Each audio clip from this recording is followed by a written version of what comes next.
ઘણા વિદ્યાર્થી મિત્રો શું કરે, શરૂઆતમાં છે ને બહુ મહેનત કરે, પછી વચ્ચે પ્રથમ પરીક્ષામાં સારા માર્ક આવી ગયા, મહેનત થોડીક ઓછી કરી નાખે. દ્વિતીય પરીક્ષામાં સારા માર્ક આવી ગયા, મહેનત થોડીક ઓછી કરી નાખે કે મારા સારા માર્ક આવે જ છે, વધારે મહેનતની જરૂર નથી. એ તમારી ભૂલ છે. પછી તો કે 100 માંથી 100 આવવાના હોય ને તો 98 99 આવીને ઉભા રહેશે. એટલે આનું ખાસ ધ્યાન રાખજો.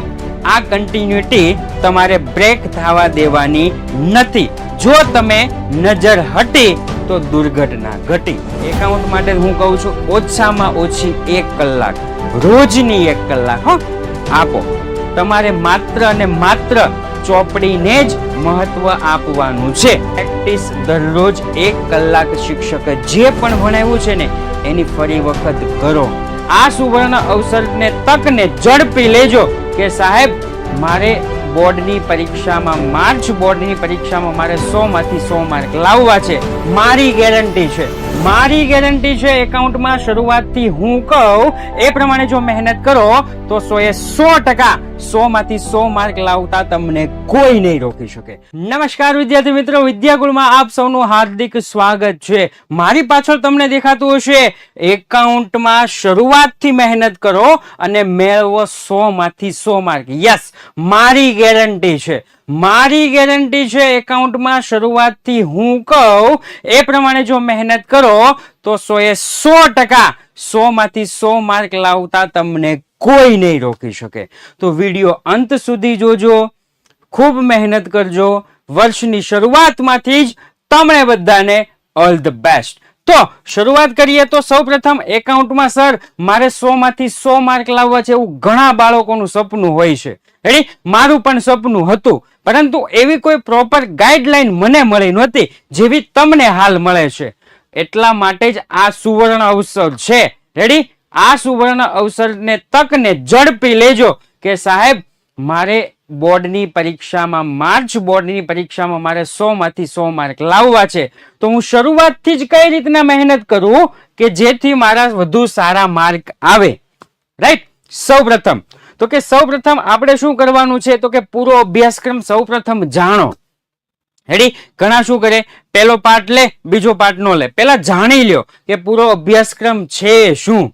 આપણે અભ્યાસક્રમમાં કેટલા ચેપ્ટર છે, કયા ચેપ્ટર શું કહેવા માંગે છે, એના માટે તમારે પૂરું ભણવું પડે. એના માટે તમારે પૂરું ભણવું પડે.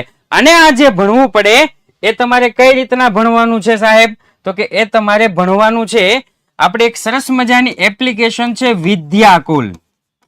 રેડી, અને આ વિદ્યાકુલ એપ્લિકેશનમાં પૂરેપૂરું ભણાવવામાં આવે છે. આખો સિલેબસ લાઈવ ભણાવવામાં આવે છે. રેડી, તો સૌપ્રથમ મેં તમને કીધું એ પ્રમાણે પૂરેપૂરું ભણો. રાઈટ, કારણ કે એક સરસ મજાનું વાક્ય કીધું છે કે આઈએમપી થી તો માત્ર પાસ થવાય છે, પૂરું ભણવાથી પૂરા માર્ક લવાય છે. તો સૌપ્રથમ ભણો, આખો અભ્યાસક્રમ જાણો. ત્યાર પછી વ્યવસ્થિત આખા વર્ષનું ટાઈમ ટેબલ બનાવો. ઘણા વિદ્યાર્થી મિત્રો શું કરે, શરૂઆતમાં છે ને બહુ મહેનત કરે, પછી વચ્ચે બંધ કરી દે છે. નહીં, એવું નથી કરવાનું. આખા વર્ષ માટેનું ટાઈમ ટેબલ બનાવો. તમે જુઓ કેટલા સબ્જેક્ટ છે સાહેબ, તો કે સાહેબ અમારે 7 સબ્જેક્ટ અથવા 6 સબ્જેક્ટ આવે છે. 6 સબ્જેક્ટનું તમે ટાઈમ ટેબલ બનાવો.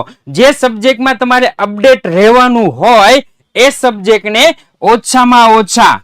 ઓછામાં ઓછી એટલી 1 કલાક ફાળવો, દરરોજ ફાળવો, કન્ટિન્યુ ફાળવો. માની લો કે તમારે એકાઉન્ટ છે તો એકાઉન્ટમાં કન્ટિન્યુ 1 કલાક રોજ શિક્ષકે ભણાવેલું, એ તમારી કોઈ શાળા હોય, કોચિંગ ક્લાસીસ હોય કે તમે વિદ્યાકુળમાંથી ભણતા હોય, જેમાંથી ભણતા હોય એમાંથી પ્રેક્ટિસ દરરોજ 1 કલાક શિક્ષકે જે પણ ભણાવ્યું છે ને એની ફરી વખત કરો.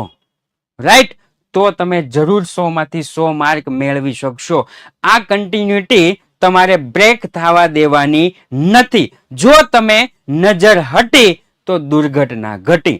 એટલે ખાસ ધ્યાન રાખજો, આખા વર્ષ માટેનું ટાઈમ ટેબલ બનાવો. રેડી, ઓછામાં ઓછી એકાઉન્ટ માટે હું કહું છું ઓછામાં ઓછી 1 કલાક, રોજની 1 કલાક આપો. ત્યાર પછી છે ચોપડીના દાખલા. આપણે ગુજરાત ગવર્મેન્ટમાં કઈ રીતના હોય છે કે ચોપડીને જ મેન ફોલો કરે છે. એટલે ચોપડીના જે પણ સ્વાધ્યાયના દાખલા છે એ સ્વાધ્યાયના દાખલા તમે પૂરેપૂરા જોઈ લ્યો. રેડી? એની પ્રેક્ટિસ કરો. રોજ તમે 1 કલાક જે પ્રેક્ટિસ કરવા માંગો છો ને એ બીજા અન્ય દાખલા ઘણા બધા તમને મળશે, પણ છેલ્લા ઘણા વર્ષના તમે રેકોર્ડ જુઓ ને તો સ્વાધ્યાયના દાખલા પૂછાયા છે.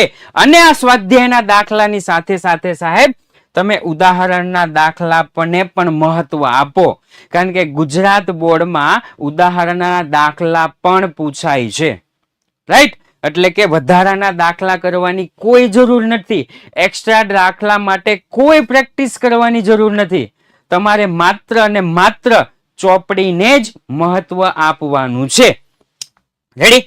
ત્યાર પછી સર અમારે MCQ અને SQ માટે શું કરવું? ઘણા વિદ્યાર્થી મિત્રોનો પ્રશ્ન હોય MCQ અને SQ માટે શું કરવું. તો સ્વાધ્યાયનો પ્રશ્ન નંબર 1 અને પ્રશ્ન નંબર 2 આ ઉપરાંત ધ્યાનથી સાંભળજો, આ ઉપરાંત ચોપડીમાં જે પણ થિયરી આપી છે 100 માંથી 100 લાવવા માટે હો, ચોપડીમાં જે પણ થિયરી આપી છે ને એને એકદમ ક્લિયર વાંચન કરવાનું. અથવા તમારી શાળામાં, તમારા કોચિંગ ક્લાસીસમાં અથવા તો વિદ્યાકુળમાં તમે જો ફૂલ સિલેબસ લીધો હોય અને ભણતા હોય ત્યારે શિક્ષક ભણાવતી વખતે ઘણા એવા નાના નાના પોઈન્ટ હોય છે કે જે કહેતા હોય છે કે આ પરીક્ષામાં પૂછાઈ શકે, આવું પરીક્ષામાં પૂછાઈ શકે, આવા MCQ આવી શકે, આવા SQ ફેરવીને પૂછી શકે.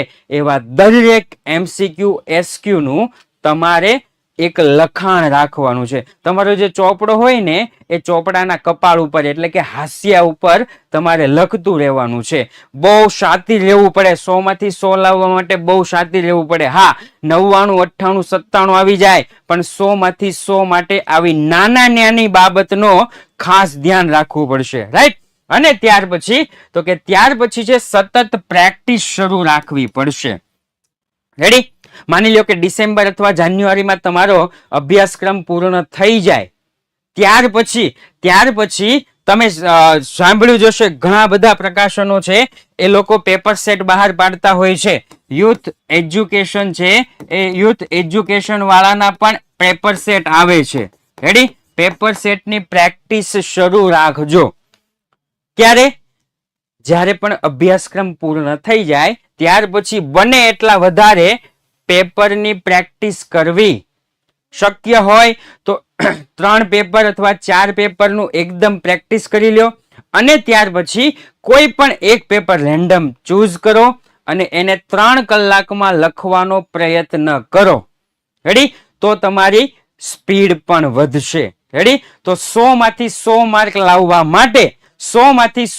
લાવવા માટે જો તમે એટલું ફોલો કરશો તો મારી ગેરંટી છે કે 100 માંથી 100 લાવવા તમને કોઈ પણ નહીં રોકી શકે. પણ એક વાતનું ખાસ ધ્યાન રાખજો, અને વાત કઈ છે કે સતત પ્રેક્ટિસ ચાલુ રાખવી, સતત શું કહેવાય રિવિઝન ચાલુ રાખવું. ઘણા વિદ્યાર્થી મિત્રો શું કરે છે, પ્રથમ પરીક્ષામાં સારા માર્ક આવી ગયા, મહેનત થોડીક ઓછી કરી નાખે.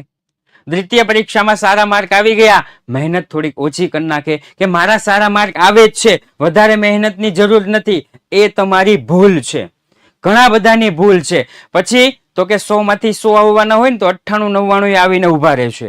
એટલે આનું ખાસ ધ્યાન રાખજો. ઓકે, તો આ સાથે જ આજનો ક્લાસ અહીંયા આપણે પૂર્ણ જાહેર કરીએ છીએ. ફરી વખત મળીશું એક નવા ક્લાસ સાથે, એક નવા કોન્સેપ્ટ સાથે. ત્યાં સુધી જય હિન્દ, જય ભારત.